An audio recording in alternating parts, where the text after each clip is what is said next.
Shohrux Tursunboyev, Jizzax viloyati. Assalomu alaykum. Alaykum assalom. Raqam tanlaymiz. 15. O'zi kelgan. Odil Yoqubov. 1 daqiqa vaqt ketdi. Vaqtimiz tugadi. 2 daqiqa ichida O'zbekiston xalq yozuvchisi 20-asrning zabardast vakillaridan biri sermahsul ijod qilgan inson Odil Yoqubov. Odil Yoqubov Egamberdiyevich 1926-yili hozirgi Qozog'iston, Janubiy Qozog'iston, Turkiston viloyati Qarnoq qishlog'ida tavallud topgan. Og'ir mehnat sharoitini boshdan kechirishga majbur bo'lgan sababi uning bolalik davri, o'sha paytdagi qatag'on davrining birinchi to'lqiniga, siyosatiga to'g'ri keladi. O'zi hikoya qilgan, Muzqaymoq hikoyasi o'zi hikoya qilganidek, otasi Egamberdi Yoqubovning qamalishi hamda ularning oilasining boshiga og'ir ishlar tushishi natijasida Odil Yoqubov turli xil kasblar bilan shug'ullanadi. O'zbek tili filologiya adabiyotida tahsil oladi.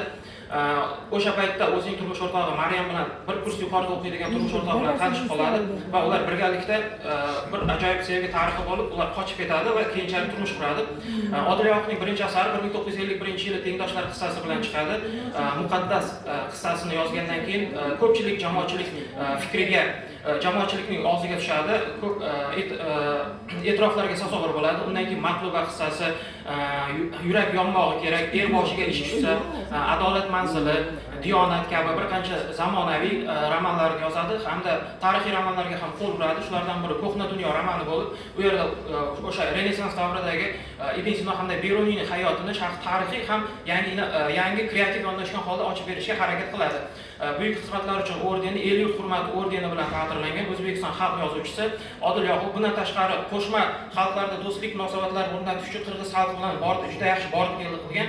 Shaxsan o'zi Chingiz Aytmatov bilan do'st bo'lgan hamda yozishmalar amalga oshirgan. U bilan birgalikda Osiyo atamalar qo'mitasini boshqargan. Chingiz Aytmatov o'sha paytda prezident bo'lgan paytda vitse-prezidenti lavozimida. Odil Yoqubov asarlari xorijiy davlatlarga ham tarjima qilingan. 2008-yilda Odil Yoqubov bu dunyoni tark etadi. Chiroyli gapirdi. Shohrux. Sharqdan sharqqa sizni yangi tanlashib qilib boshlayapmiz. Ochilyapsiz. Sezyapsizmi o'zingizdan? Endi adaptatsiya bo'lyapti-da. Odil Yoqubov kutilgan tanlov bo'ldimi siz uchun? Integratsiya, moslashyapti. Odil Yoqubov o'zi hammabop yozuvchi-da u. Bilaman, o'zingiz uchun, siz uchun kutganmidingiz, shu xursandmisiz demoqchiman, tanlovingizdan ko'nglingiz to'ldimi? Albatta, Odil Yoqubovdek insonni sharhlash bu juda yaxshi beradi odamga, zavq beradi. Rahmat, marhamat. Shohrux O'zbekiston xalq yozuvchisi Odil Yoqubov haqidagi ma'lumotlaringizni eshitdik. Imkon darajasida harakat qildingiz qamrab olishga va aksariyat savollarga javoblaringiz bor. Lekin yana bir narsalarni e'tirof etish kerak edi. O'sha O'zbekiston Yozuvchilar uyushmasini uzoq yillar rais sifatida boshqargan. Bu juda katta faoliyat sanaladi. Keyin dramaturgiya sohasida ham Dramaturgiya gultoji bo'lgan asarlar bor. Bir koshona sirlari. Bir koshona sirlari.